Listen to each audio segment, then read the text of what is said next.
해외 선물 기초편 네 번째 시간입니다. 오늘 해외 선물 많이 하는 종목들을 조금 세부적으로 살펴볼 거고, 그 다음에 이 종목들 간의 상관관계는 어떻게 되는지 살펴보도록 할 텐데 오늘 중요합니다.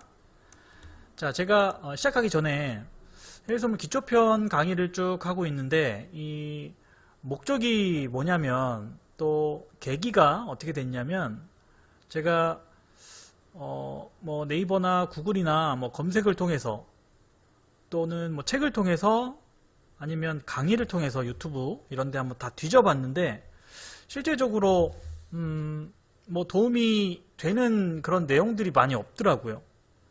그리고 우리가 필요한 거는 실전 매매하기 위해서 이제 기본적인 지식들이잖아요. 우리가 또 뭐 전문가일 것도 아니고 뭐 책 쓸 것도 아니기 때문에 너무 깊게 들어갈 필요도 없고, 너무 또 이론적인 얘기도 필요 없잖아요. 그래서 다 찾아봤는데 그렇게 진짜 초보자를 위한 그런 강의들이 많이 없어서, 제가 좀 핵심적인 내용, 그리고 꼭 실전 매매에 있어서 필요한 그런 부분들을 좀 짧게 강의를 지금 만들고 있으니까 초보자분들은 분명히 도움 되실 거예요. 그러니까 처음부터 한번 쭉 따라오시면 분명히 도움이 되시리라 확신합니다. 자, 오늘 순서는 이렇게 됩니다. 통화선물, 우리 저번 시간에 다 했습니다. 통화선물이 뭐고 지수선물이 뭐고 쭉 이런 거에 대해서 좀 세부적으로 살펴볼 거고요.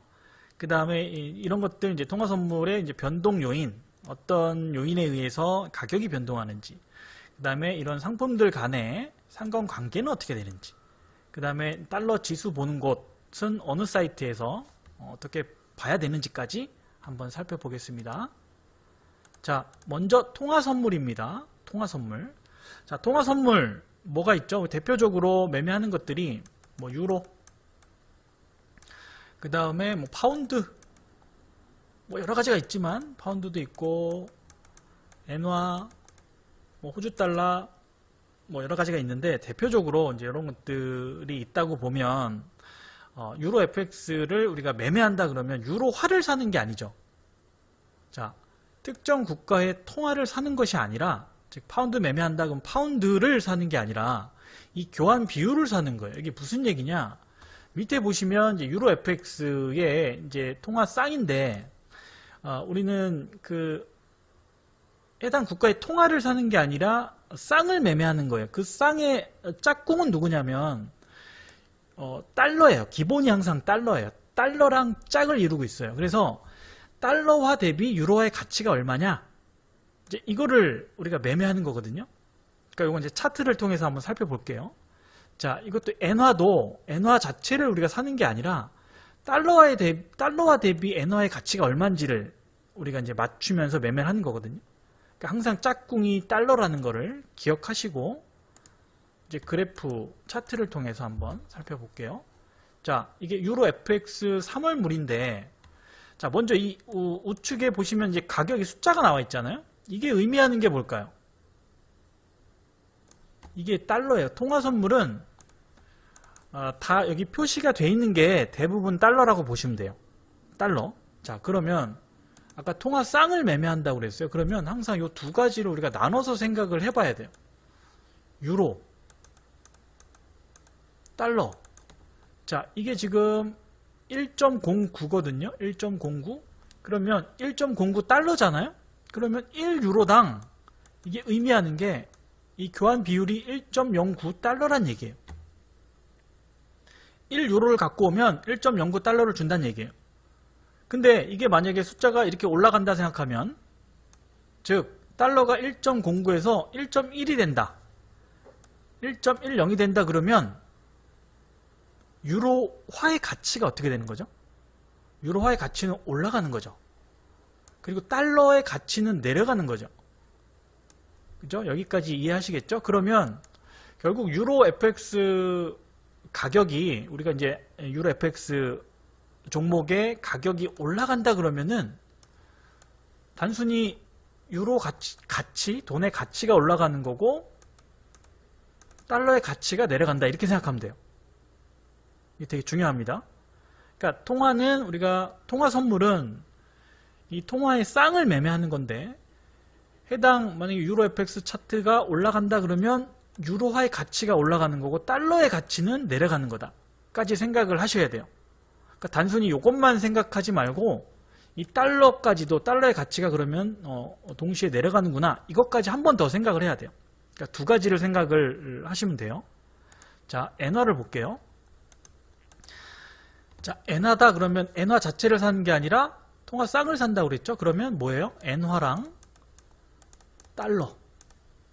그럼 여기 보시면은 요번에는 이 숫자가 의미하는 게 달러라고 말씀드렸죠. 그럼 9,219달러네요. 9,200달러네요. 그러면 1엔당 9,200달러인가요? 그게 아니라 우리 이제 환율 보면 N은 이제 100단인데 100엔에 지금 환율이 뭐 1,100원 정도 되죠? 즉 1엔이 아니라 원래 100엔으로 해야 되는데 100엔당 0. 지금 한 92 이게 이제 9,200이라는 얘기가 지금 100엔당 0.92달러라는 얘기거든요. 근데 얘네는 그냥 이거를 기준 단위를 100만 엔으로 보는 거예요. 100만 엔. 100만 엔. 그래서 이제 9,200달러로 표시되는 거예요. 그러니까 그냥 이렇게 표시하기로 했기 때문에 그냥 이렇게 외우시면 돼요. 즉 1엔이 아니라 100만 엔당 9,200달러구나 이렇게 생각하시면 되고 이걸 뭐 100엔으로 보시면 100엔당 0.92달러라고 보시면 돼요. 그러니까 쉽게 그냥 단위가 틀리구나. 아까는 1유로당이었는데 지금은 100만 엔당 9,200달러라고 보시면 돼요. 자, 그러면 똑같아요. 아까 엔화하고 달러. 자, 이게 지금 올라갑니다. 그죠? N 차트가 올라간다는 얘기는 뭐예요? 엔화의 가치가 올라가는 거죠? 달러의 가치는 내려가는 거죠? 반대로 엔화의 차트가 내려간다 그러면 이게 달러니까 달러의 가치가 반대로 올라가고 엔화의 가치는 내려간다. 그러니까 이 달러까지 항상 우리가 챙겨봐야 돼요. 아시겠죠?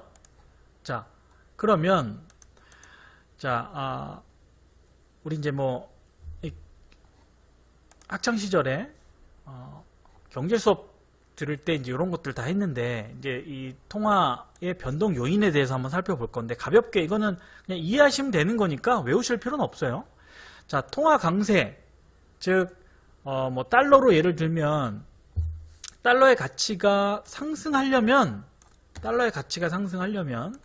해당 국가, 즉 뭐 미국의 경제가 화랑이 되면 경기가 좋아지면 해당 국가의 경기가 좋아지면 그 국가의 통화 가치가 올라가요. 당연하겠죠. 우리나라도 경기가 좋아지면 원화의 가치가 올라가거든요. 자, 그리고 경제 지표 당연히 예상보다 좋게 나오면 이거 마찬가지로 해당 국가 통화의 가치가 올라가는 거고, 그 다음에 금리 인상을 하게 되면 금리 인상이란 얘기는 이 돈의 가치, 돈의 값어치가 올라가는 거거든요. 금리가 올라가면 올라갈수록 해당 통화의 가치가 올라가는 거라고 보시면 돼요. 그 다음에 이제 통화량이 이만큼일 때하고 요만큼일 때하고 당연히 이때가 가치가 더 올라가는 거죠. 통화량이 줄었으니까 통화량이.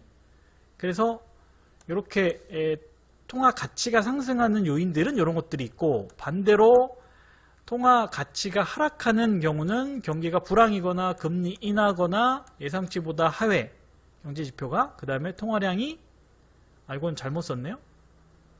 이건 통화량 확장이죠. 감소가 아니라 통화량 증가되면 통화의 가치가 하락된다. 여기까지 챙겨 보시고요. 자, 그 다음에 여기까지 하고 끊어갈게요. 지수 선물. 자, 지금 통화 선물 했고 지수 선물인데, 지수 선물에는 뭐 나스닥, 우리 가장 많이 하는 종목 중에 나스닥이 있고, 뭐 엔화래, S&P, 나스닥, 그 다음에 항생, 요렇게 이제 세 종목을 많이 하시거든요. 지수 선물은. 자, 우리 두 번째 시간에 제가 이제 말씀드렸는데, 이제 코스피로 먼저 예를 들어 볼게요. 코스피 지수가 있고 코스피 200 지수가 있다고 그랬어요. 요 개념부터 다시. 그 다음에 코스피 200 선물 지수가 있다고 두 번째 시간에 말씀을 드렸습니다. 자, 코스피 지수가 뭔지 아시고, 코스피 200 지수는 뭐예요? 우량한 거 200개 종목 지수화한 거고, 코스피 200 선물은 이 200 지수를 기초 자산으로 한 선물 지수를 또 만든 거예요, 그냥. 그러니까 지수가 이렇게 세 가지라고 보시면 돼요. 마찬가지로 미국도 다우 지수가 있죠? 그 다음에 S&P 500 지수가 있죠? 그리고 다우, S&P 500 지수가 있고 S&P 500 선물 지수가 있는 거예요. S&P 500 선물 지수. 나스닥도 마찬가지고. 이걸 기초 자산으로 해가지고 그냥 지수를 하나 만든 거예요. 그리고 이제 S&P 500이라는 얘기는 우량 기업 500개를 선정해서 시가총액 방식으로 산출한 지수. 그러니까 500개의 종목 뽑은 거고, 나스닥 100은 100개 종목 뽑아서 지수화한 거고. 근데 자, 여기까지는 이해 가시죠? 근데 이제 이거를 얘기하려고 하는 건 아니고, 이거는 이제 여러분 뭐 금방 아실 수 있잖아요. 근데 여기 이제 나와 있는 이 미니, 뭐 마이크로, 요 개념에 대해서 한번 우리가 개념을 이해해 보려고 제가 이렇게 쭉 써놨는데, 자, 이 자는 뭐냐면, 그러니까 S&P가 우리 보통 이제 이 미니 S&P 500, 그 다음에 마이크로 이 미니 S&P 500 이렇게 이제 상장이 되어 있는데, 자, E라는 알파벳 E가 의미하는 거는 이제 전산장으로만 거래가 가능하다는 얘기고, 이 미니란 얘기는 여기 보시면, 자, 사이즈를 5분의 1로 줄인 거예요. 사이즈를 축소한 건데, 이 축소한 이유는 뭐예요? 우리 선물을 한계약하기 위해서, 저번 시간에 했죠. 한계약하기 위해서 돈이 많이 들어요. 그죠? 그러니까 접근성을 좀 용이하게 하기 위해서, 그리고 거래를 좀 늘리기 위해서 사이즈를 줄여 놓은 거예요. 그리고 마이크로는 요거를 또 10분의 1로 줄인 거예요. 우리 이제 뭐 주식 삼성전자도 이제 액면 분할한 그 목적이 뭐예요, 여러분? 거래 활성화잖아요. 거래 활성화. 그러니까 마찬가지로 얘네도 이렇게 사이즈를 축소함으로써 거래량도 증가하고 또 소액으로도 참여 가능할 수 있게끔 이렇게 미니하고 마이크로 이런 종목도 만들어 놓은 거예요. 그러니까 그렇게 이해하시면 된다. 그러니까 나스닥도 마찬가지죠. 2미니 5분의 1, 또 마이크로는 요거의 10분의 1 이렇게 보시면 된다. 그래도 요거 우리 저번 시간에 했는데 요게 보시면은 이 지수 선물 가격 곱하기 50달러 이렇게 돼 있잖아요. 이게 무슨 얘기라고 말씀을 드렸죠? 기억나시죠? 요 표 여기 보시면은 계약 단위가 이거란 말이에요. 계약 단위가. 그래서 요거를 계약 단위가 이제 50달러면 지수 곱하기 S&P 지수가 뭐 3000이다 그러면 3000 곱하기 50. 그러니까 한계약을 하기 위해서 이 금액이 필요한데 이거를 또 위탁 증거금 이 증권사에서 이 증거금이라는 제도를 이용해서 여러분들은 이제 소액으로 참여할 수 있게 해주는 거잖아요. 그러니까 거기까지 개념을 이해하시면 되고요. 그래서 이제 요 이미니, 마이크로 이미니 요 개념에 대해서 한번 우리가 이해를 하셔야 되고, 항생은 이제 마이크로는 없고 이제 미니 항생이 있습니다. 이건 이제 홍콩 달러고, 미니는 5분의 1, 마이크로는 10분의 1 이렇게 정리를 하면 됩니다.